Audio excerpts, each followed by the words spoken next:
and gentlemen, boys and girls, welcome to the final qualifying session of the season for the final race of the season. It's round 7, but it will be race 14 here at the Hockenheimring in Hockenheim. My name is Luke Crane. I'm a commentator for today and for the season, actually. The season may be done and dusted in terms of our champion, with Tim Heinemann picking up the victory yesterday, or victory of the championship, finished P6 in the race. But there are still a couple of positions that we can indeed figure out today. So, Vivacqua, now 4th in the championship, could overturn the deficit of Teo Overhaus for 3rd, but he is 11 points behind. So Teo Overhaus has 140 points, whereas Thiago Vivacqua is on 129. There is an outside chance that Almeida and Cal Halper, well, actually, Almeida could make it up into P4. He is currently 26 points behind Vivacqua, so Almeida needs to be perfect, really, if he wants to move up the order. But the battle for top 5 is between teammates here. Cal Halper and Almeida are separated by 3 points. So 100 points then for Cal Halper, and then P5 for Almeida with 103 points. So there is a chance of a couple of position swings during today. There's a real outside chance for Daniel Gregor as well as potentially Jacob Riegel to get up into that hunt for a top 5, but they almost have to be perfect. Tim Heinemann, the weight is off his shoulders. The championship is won. He's just going to go out there and enjoy himself here. They also have a chance to indeed clinch P2 in the championship for the team with only one driver, which would be a very special achievement indeed, because you're allowed to have 2 drivers in this championship, and if you have more than 2 drivers, the best 2 each week score the points for the team. So a big chance here for that team to get P2, and that will feel like a victory for them. But Tim, one of the lead cars out there. The first car that just crossed the line, though, will be Jordan Wallace. Hopefully I find you well, wherever you're watching from around the world. Let me know if you're on YouTube specifically where you're watching from around the world. It will take a couple of laps for these drivers to get heat into their tyres. That's why you're seeing them in a big train. No one really making any space for themselves, because they know that they just will not get the maximum out of the car right now. Track temperature is probably the coldest it's been all weekend long as well. We just had a classic session out there on the circuit, so the track will be rubbing in a little bit better than it was for the classics, but ultimately the track is in just a chilly state right now. We'll be given for quick times once the tyres do indeed get up to a decent temperature, but it's all about making sure you manage it perfectly now and reap the rewards a little bit later on. KTM is a guest driver, so Joseph Knopp is a guest driver this weekend. We historically have had KTMs every season, actually. Season 1 and Season 2 as full-time participants. But this season, it's just a guest drive at the end. Omaris, how you doing? We've then got Jernej Turk, how you doing, from Slovenia. So welcome to everybody. New Zealand as well, wow. There are some committed people out there. As Colin Karasani then is purple through sector number 1, but it's being followed very closely there by Alexandre Papadopoulos. See, it's just a massive train of cars. It's Ricky Capo then just up ahead of Philip Dinez, another one of our guest drivers. 7 guest drivers this weekend. Lucas Mauron back after winning 5 races in total in his DTM Trophy career, but he's back for the first time this season with the CV Performance team. They've also got 2 more drivers, Nico Gruber racing for them, and Philip Dinez. If you are a sim racing fan, you know that Philip Dinez races for BS Competition in the sim racing world, one of the bigger teams in the world of sim racing. Then we have the KTM team, the RTR projects. They are racing, of course, this weekend with Joseph Knopp. So that's our 4th driver. Then we've got JP Southern, who's with the SRT team, with their 2nd car with Alexandre Papadopoulos as a teammate. But he obviously was racing earlier on this season for the first half until he injured his shoulder and needed surgery, but he's back here as a guest driver. And then we've got the Allied Racing team as well. So we've got Andronarco, who's got a grid penalty today for track limits excursions yesterday, same as Folev and Fulgencio. Folev and Andronarco have got a 3-place penalty, but for Folev, it is, for Fulgencio, it is indeed 6 positions today. And then the final one of our Allied Racing drivers is indeed Igor Litvinenko. So that's your 7 guest drivers. Everybody else is a full-time driver in the championship. What that means is that the guest drivers can get the trophies in terms of if they win the race, they get the trophy, but the points does not count for them. So if a full-time driver was to come second, they would effectively get the 25 points for a race victory. So that is how it works. So right, as it stands then, Lucas Maron's put the first real representative time of 52.6. We're going to see the times tumble down though, that is for sure, quite massively as well. This is really the time, the next sort of 8 minutes are key here. Normally you get the fast times in the middle of the session, and then every now and again we have someone right at the death of the session get a couple of quick times in. But for the most part, the track tends to, with these cars, sort of slow up a little bit. So if anyone gets a really quick time at the end of the session, they are absolutely on it. So the next sort of 8 minutes will be absolutely key here. Many cars have actually come into the pits. Half the grid right now are in the pits as well. So maybe they're all thinking we need to sort some pressures out here. Maybe not really expecting the track to be as cool as it is. Grello is from 100 miles away from the Hockenheimring. Well, it's unfortunate that you can't make it, but we've got loads of action for you on YouTube today and on television. So if you're watching on television right now around the world as well, you can get involved by sending me a message on Twitter or indeed Instagram at ActroVision. Harco rooting for Hoffman. Of course you are. Hoffman's biggest fan for sure. Amaris is tuning in from Indonesia.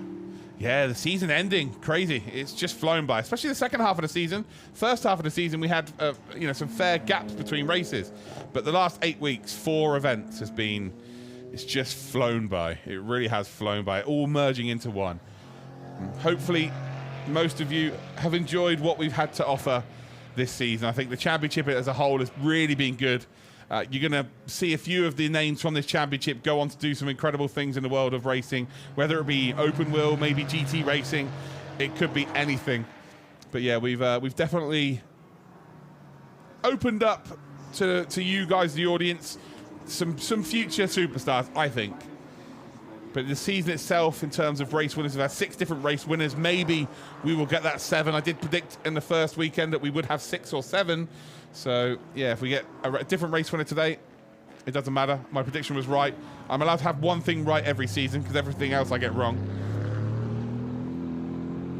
And, yeah, the future of the DTM Trophy is thriving. It's going to be an incredible next few years, that's for sure.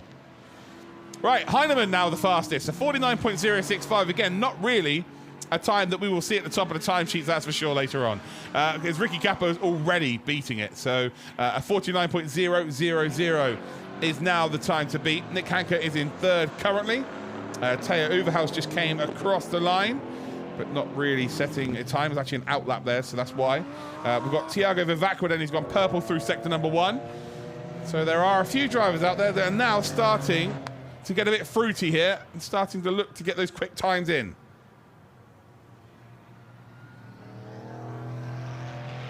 Meredith says her favourite weekends is when she gets to watch all of the DTM action.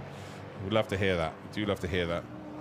Plenty of action. Normally I have 5 or 6 different classes or different events during the one weekend. It's always action-packed.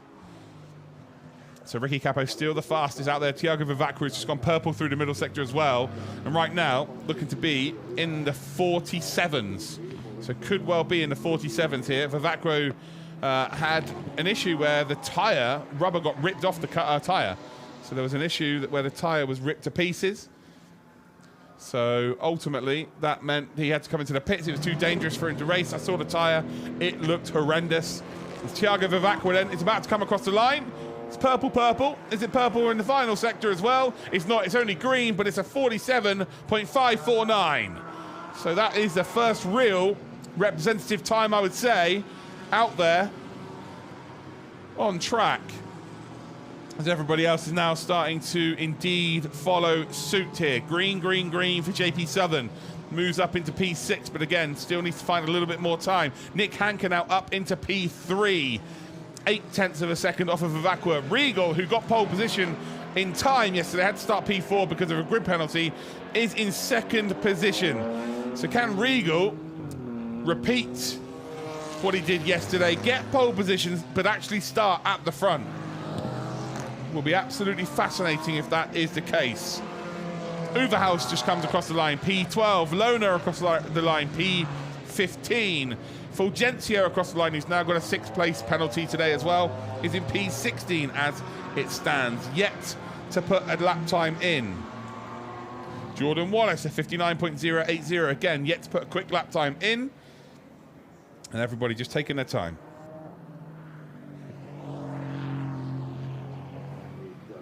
Everybody just taking their time as Hoffman now posts a 151.203.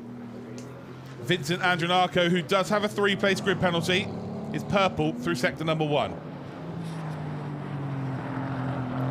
So if you've just joined, the winner of the championship was crowned yesterday. So Tim Heinemann won the championship. But there are still positions to indeed be sorted. P3 is up for grabs, just about. We've got P5 up for grabs, just about, between 3 different drivers. So there are still championship positions to be sorted out. And you get 50,000 euros for finishing second, and you get 25,000 euros for finishing third. So there's plenty of money on offer for P3. And it's between Thiago Vivacqua and indeed Teo Uverhaus. Teo Uverhaus holds it by 11 points as it stands. He's on 140. And then we've got Vivacqua, who is 11 points behind. Vivacqua is currently P1. So looking to try and get this sorted. Andronacco then up to P2, a guest driver.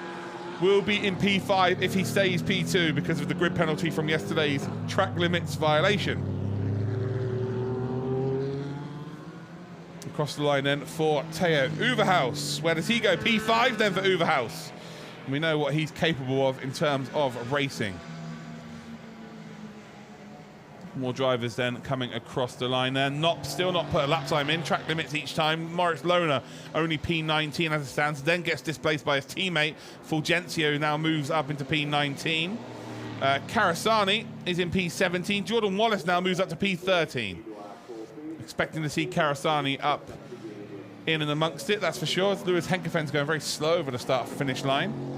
We're on board here, though, with Rodrigo Almeida. Of course, race winner from the Red Bull Ring. Became our 6th different winner of the season. And maybe about to put a very quick lap time in here and get involved with the top 5. Around that final corner we will go, using all of the curb and more. Across the line, then, for Almeida. And how quick is it going to be? We're waiting for the third sector to indeed work itself out here. So Almeida crosses the line now, and Almeida's P7. So P7, we're on board here with Eduard Kauhalper, which is the teammate. See Ricky Capo in the background there. Trying to figure out where the truck is. And he's figured it out now. There he is. Sun right in his eyes as well. Kauhalper's green through the first sector as well. Teo Uverhaus is green as well. As we head then around the final corner for Teo Uverhaus. So Uverhaus versus Vivacqua today for that P3 in the championship. Uverhaus not really known for his qualifying, moves up to P4, and he'll be relatively happy with that. So it is P4 then for Uverhaus. Purple final sector as well, as Papadopoulos moved up to P7 momentarily. Then Litvinenko took that position away. Not now up to P11. Andronacco up to P2. Regal now moved down to 3. Hanker's down to 5. As Andronacco now has gone and put in a purple first sector. So things are starting to heat up here. 5 minutes, 40 seconds to go. So not long to go here at all. And Andronacco looking quick here. Eduard Kauhalper is green as well. Currently in P7, looking to improve once again. Runs off the circuit there, uses the sausage curb to keep that right front tyre in bounds. Across the line then we will go for the BWT Mooka Motorsport driver, and it's a top 3.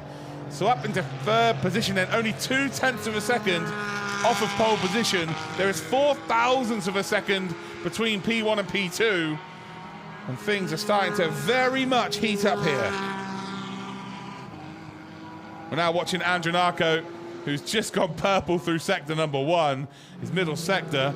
I tell you what, it's grey for him, but it's still not slow. It's a good sector 2 So maybe a 1/10 of a second off of what he has produced here. But he is absolutely flying then. 2 corners to go for the number 22. And are we about to see the Porsche pick up pole position? Again, we'll have to drop down to P4 as Philip Dinez moves up to P8 then. Daniel Gregor moves up to a top 10. Couldn't race yesterday. Andronako across the line. Is it good enough for pole? It's not good enough for pole. And actually, he was 300ths of a second slower than Vivacqua, but it was still slower than his previous time because he's only 4,000ths of a second off of that pace. Papadopoulos then P10. Oh, Joseph Knopp now up to P4 in that KTM Expo crossbow.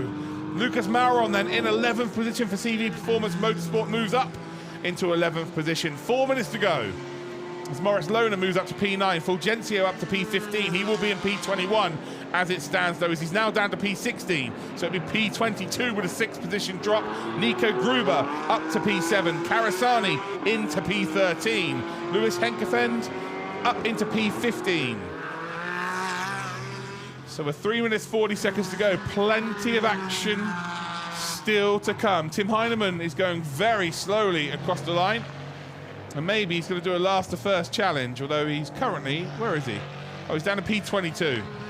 So P22, a chance for him to have a nice little run, a bit of fun from the back. I wouldn't be opposed to seeing that. As Ricky Capo comes across the line, and there's no improvement on the time. As Thiago Vivacqua is across the line, no improvement on their time. And Jordan Wallace, no improvement on their time either. Moritz Lohner is the only driver really that's green out there as it stands, and this is what happens. You get to sort of the last 3 minutes, and very rarely do you see people go quicker. If they do, they're just on an absolute worldie of a lap. It's as simple as that. The track does kind of fall away from these drivers. Once you've done 5 quick laps with the tyres as well, the cars just really do start to struggle. So Daniel Gregor's just crossed the line. You're going to see a lot of drivers bring it into the pits here. So into the pits then. Litvinenko's into the pits. So is Teo Uverhaus. He's done. He's going to start no better than P6. Andronako then is into the pits as well. So actually Andronako into the pits. Litvinenko's still out there. He's just come across the line. Lucas Mauron's just improved up to a P10. Knopp then is still in P4. Moritz Lohner P8. Everybody crossing the line right now as Karasani goes up to a top 4. So Karasani will start in 3rd position as it stands because of Andronako's penalty. And again, if he managed to keep this championship alive, which he did everything he could do in his power yesterday, won and got fastest lap, he's in a position where he could have got involved with the championship today because Heinemann's down in P22. So this would have been very, very interesting to see Moritz Lohner then running off the circuit. Oh, did he keep that front right on that blue curbing? Not sure he did. You need to keep 2 wheels on there anyway. So Ricky Capo now across the line. Did he improve? P16 then for Capo. Almeida P15, no improvement on their time. Then you've got Folev who's in P20. We'll start P24, or P23 actually. With the penalty received. And with 1 minute left on the clock here, it's looking very unlikely that we are going to see any improvement from anybody, maybe apart from Karasani. Across the line then from Hanke, P11 for Nick Hanke. Dinez then P14. We'll get one more attempt here. Daniel Gregor then did not improve, stays P10. And then we've got JP Southern, who just really is not figuring out this car this weekend. 1.9 seconds off the pace. We'll get one more attempt though with 50 seconds left on the clock before we see that checkered flag pop out.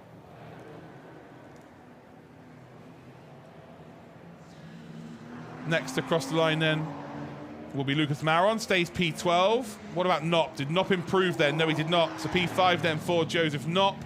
Across the line then for Fulgencio. Does improve up to P13. Papadopoulos is into the pits and done. Moritz Lohner is in 9th, but he will get one more attempt here. Gruber across the line stays P8.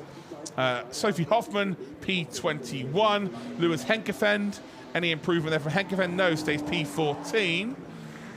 As into the pits then comes, by the looks of things, Jordan Wallace. So Jordan Wallace is in the pits and done. One more attempt then for Eduard Kauhalper.